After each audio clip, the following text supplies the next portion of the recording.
Bonjour à tous, voici un résumé de l'histoire du jeu vidéo selon mon point de vue. Et bien sûr, je ne pourrai pas parler de tous les aspects du sujet.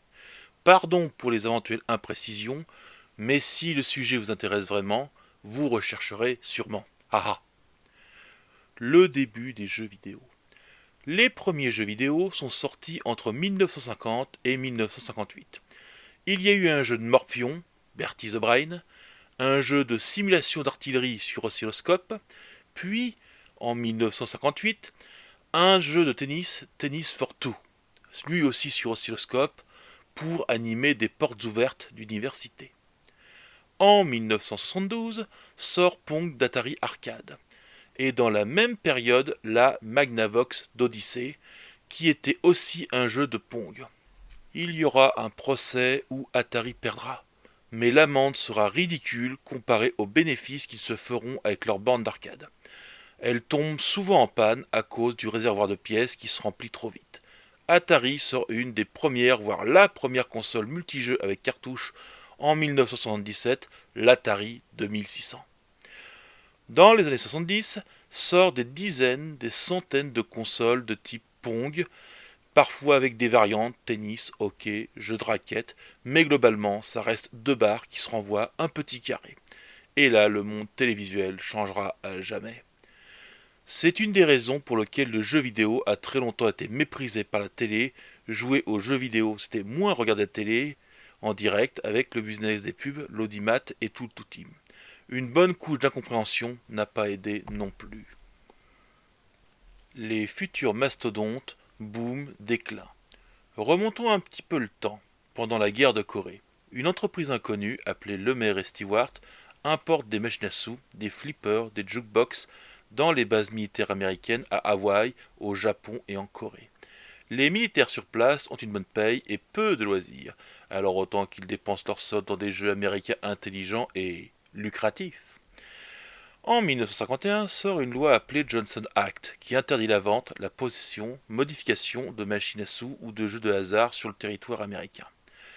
Mais la Corée et le Japon, ce ne sont pas des territoires américains. La société Service Game est créée ayant pour but d'importer et réparer toujours ces machines. Le succès n'est pas suffisant dans les bases militaires, alors ils commencent à en vendre dans des game corners, ancêtres des salles d'arcade. Et là, le succès est énorme. Ils vendent même des machines en Corée et dans l'Asie du Sud-Est. Service Game est trop long et perd son sens car de moins en moins de machines sont sur les bases militaires. Service pour service militaire. Ah. En 1954, le nom Sega est trouvé, mais c'est plus un nom de série sur des machines. Service Game. L'entreprise a un tel succès que ça gêne le gouvernement japonais qu'une entreprise américaine devienne si grosse en Asie. Et le gouvernement américain trouve que l'entreprise américaine pourrait nuire aux relations diplomatiques avec le Japon. Sans parler que Service Game, avec ses machines, contourne quelques lois. Un procès est engagé où Service Game en ressort sans rien payer, mais décide alors de refonder la société. En 1960, Service Game devient Sega avec une branche japonaise et une branche américaine. Ils vendent toujours des machines à sous, flippers, jukebox, et se sont mis à vendre de vieux jeux d'arcade mécaniques, des vieilles cabines de photomaton qui ont un succès fou.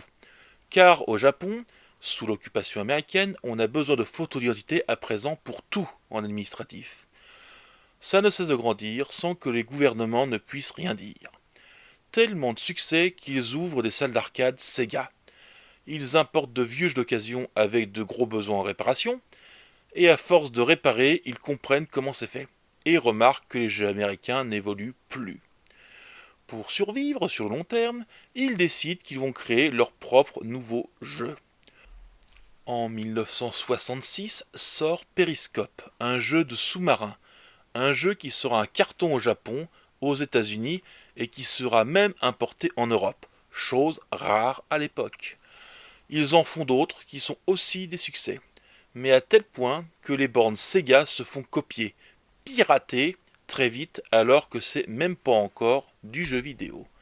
Dans les années 70, Sega commence à faire des bornes d'arcade électroniques type Pong. Il fait des bornes, quelques jeux et édite des jeux d'autres sociétés. Son principal concurrent à l'époque est Taito. Mais le succès reste incroyable. Le chiffre d'affaires de l'entreprise double chaque année pendant 2-3 ans. En 1975, la bande d'arcade appelée GunFact ou Western Gun est la première bande d'arcade utilisant un microprocesseur, le 8080 d'Intel. Une révolution comparée au montage de centaines de composants et diodes pour faire la même chose en moins bien. On pourrait même faire des milliers de bandes d'arcade exactement pareilles, et juste changer la mémoire suivant le jeu que l'on veut faire tourner dessus. Mais on n'en est pas encore là.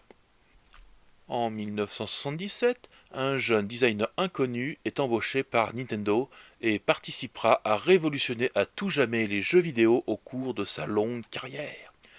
Ce jeune designer inconnu est Shigeru Miyamoto. En 1978, Space Invader sort, succès incroyable.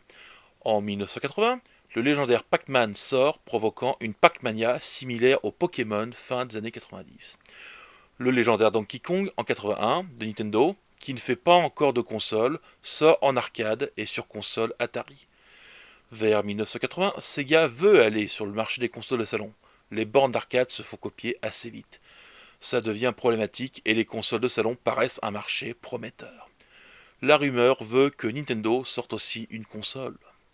Début 80, Sega conçoit sa première console qui deviendra la SG-1000, sortie uniquement au Japon en 83, et sous plein de formes différentes comme des micro-ordinateurs compatibles, etc. Focalisons-nous sur la période 80-83. Donc au début des années 80, tout est rose. Il sort des jeux d'arcade, il y a des consoles de salon, les micro-ordinateurs sont tous des miracles technologiques. Eh bien, pas tant que ça. Énormément de sociétés investissent dans des consoles et micro-ordinateurs, chacun différent, non compatibles, et qui auront un succès hyper variable et le plus souvent mauvais. Quelques jeux sortent vraiment innovants, mais pour un jeu innovant, c'est au moins 5 ou 10 versions copiées, buggées et très mauvaises. Il n'y avait pas internet en ce temps-là, avec les tests et les avis partagés.